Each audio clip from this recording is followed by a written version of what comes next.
Hello, kita lagi di Lalapan ini ya. Oke.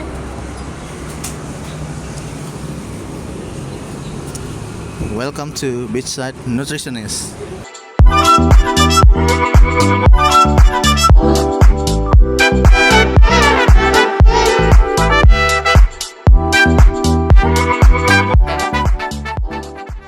Kita lagi di Lalapan ini menikmati makan malam ya. Ada ayam dan pakai nasi uduk ya. Nah, kamu mau nanya-nanya apa nih? Kita bakal nanya sama ahli gizi puskesmas ini terkait pentingnya mengkonsumsi tablet tambah darah. Kan di puskesmas itu salah satu programnya adalah membagikan tablet tambah darah ke anak usia sekolah, ke wanita hamil atau wanita usia subur. Kenapa sih kita harus mengkonsumsi tablet tambah darah? Intinya kita di puskesmas itu kebanyakan adalah tindakan preventif. Preventif itu pencegahan. Jadinya banyak dari bayi berat lahir rendah atau bayi itu pertumbuhannya itu terlambat, itu dikarenakan salah satunya adalah pada saat ibunya hamil atau pas masih remaja itu menderita anemia, antara anemia atau kurang energi kronis. Jadi saat remaja nih, dari remaja putri sebelum nikah itu udah kita berikan tablet tambah darah. Itu dia juga. Berapa banyak sih anjuran minum tablet tambah darah dalam satu hari? Ya. Jadi anjuran makan kalau di sekolah itu adalah 1 minggu sekali.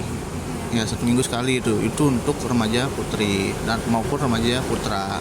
Nah, kalau untuk pas lagi hamil dianjurkannya adalah sekali sehari. Itu sekali lagi untuk tindakan preventif.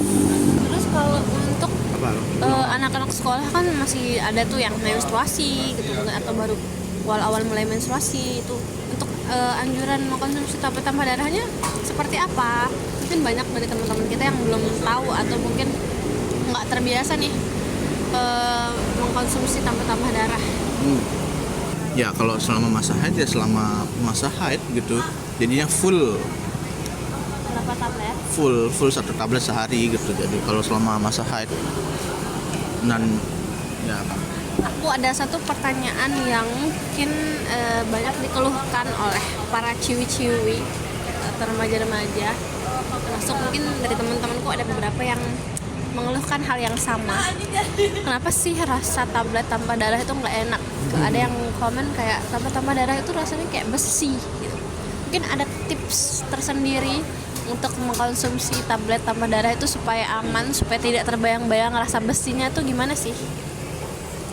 Oke, ini kalau aku di puskesmas apapun yang ku kasih ke responden atau pasien pasti aku coba dulu.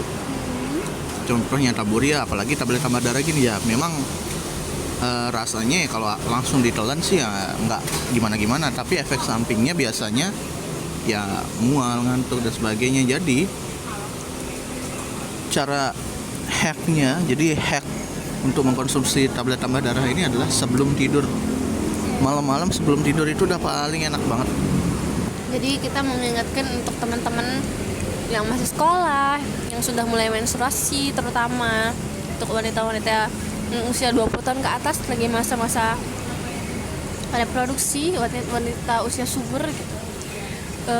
Rajin-rajinlah minum tablet tambah darah gitu, karena sangat penting ya untuk membantu meningkatkan kadar hemoglobin dalam darah gitu supaya tidak kekurangan.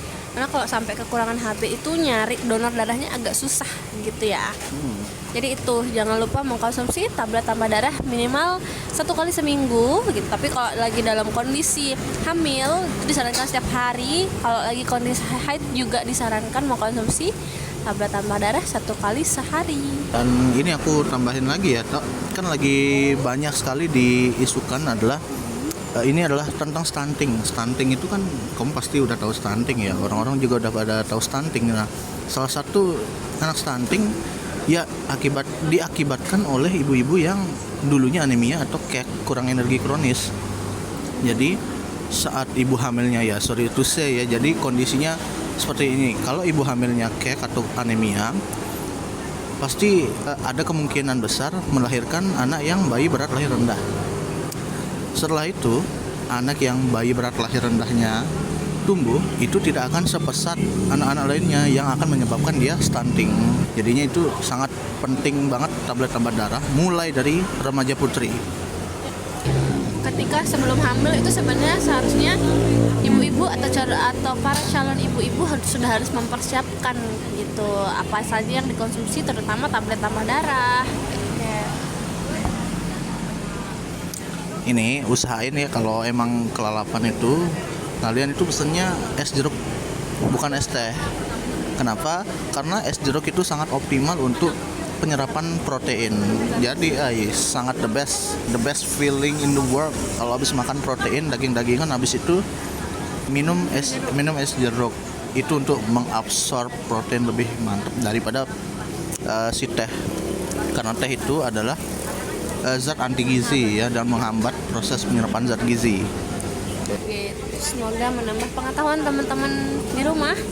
Itu kita harus sama-sama sadar pentingnya tindakan pencegahan gitu. Jadi kalau ada dikasih tablet tambah darah ya kita konsumsi gitu, atau kalau misalkan nggak suka rasa yang mungkin dikasih, mungkin boleh beli opsi yang lain, mungkin kan banyak juga jenis tablet tambah darah yang lain ya. Sekian podcast kita di With Side of Nutritionist. See you on the next podcast. Bye bye.